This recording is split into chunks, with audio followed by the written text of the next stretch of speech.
of unstable housing. We're talking about putting more students on the public transportation, but when the price We're not talking. We put them on. We actually kept the price down for the school department. We actually fought to keep that. So the increase that went up in the MBTA, the first proposal was a lot higher. We actually got it down. It's $1 per student, which the city absorbs the cost. So we were able to win that fight. That was the fight we won.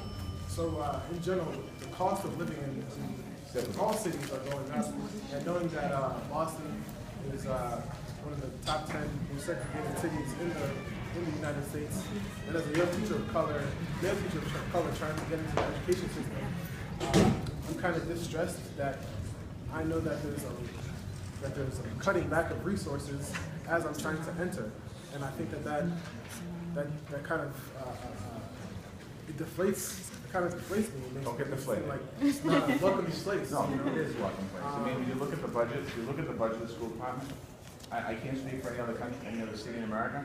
We're probably one of the only cities in America that constantly increases the school budget every year. We increase our budget every year. Okay, we're paying $20,000 per kid. We're paying more per student pupil ratio than Brooklyn, New York. We're ahead of Brooklyn as far as per student pupil. And what we're trying to do in the charter school stuff, we, the city, we're mandated. Somebody mentioned the other day to me that we should defund charter schools. I don't have the ability to. By law, I have to fund them. Somebody said to me we should kick the charter school kids off school buses. First of all, they're Boston school kids. I'm not saying you're this group, but it's been said.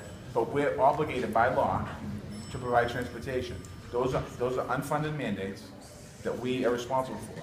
All the other things that we talked about, a lot of those monitors on school buses right now is an unfunded mandate if we put monitors on school buses. So we have to figure out what I'm saying is that. The question is just basically how we're going to prioritize public goods, public education, things that are supposed to be for all of us, as opposed to tax rates for GE.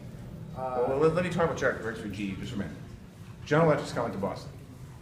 We offered a $25 million incentive, up to $25 million to get them. What does that mean? That means if GE comes here, they pay hundreds of millions of dollars in taxes. We get hundreds of millions of dollars in taxes. If GE decides tomorrow not to come to Boston, there's not a $25 million pot of money anywhere. These are incentives that come off the taxes they've been paying to the city of Boston. GE coming to Boston, I see the buttons, and I said this to somebody the other day, I said to the union, the buttons are wrong. Because GE coming to Boston is a good thing, because it adds tax base to our city, which allows us to reinvest back in our schools. So we got to continue, we can't look that way. And as teachers, you know that. I mean, you can't say we don't want General Electric in Boston. That's going to generate us a couple $100 million in taxes, and that money is reinvested back in our city.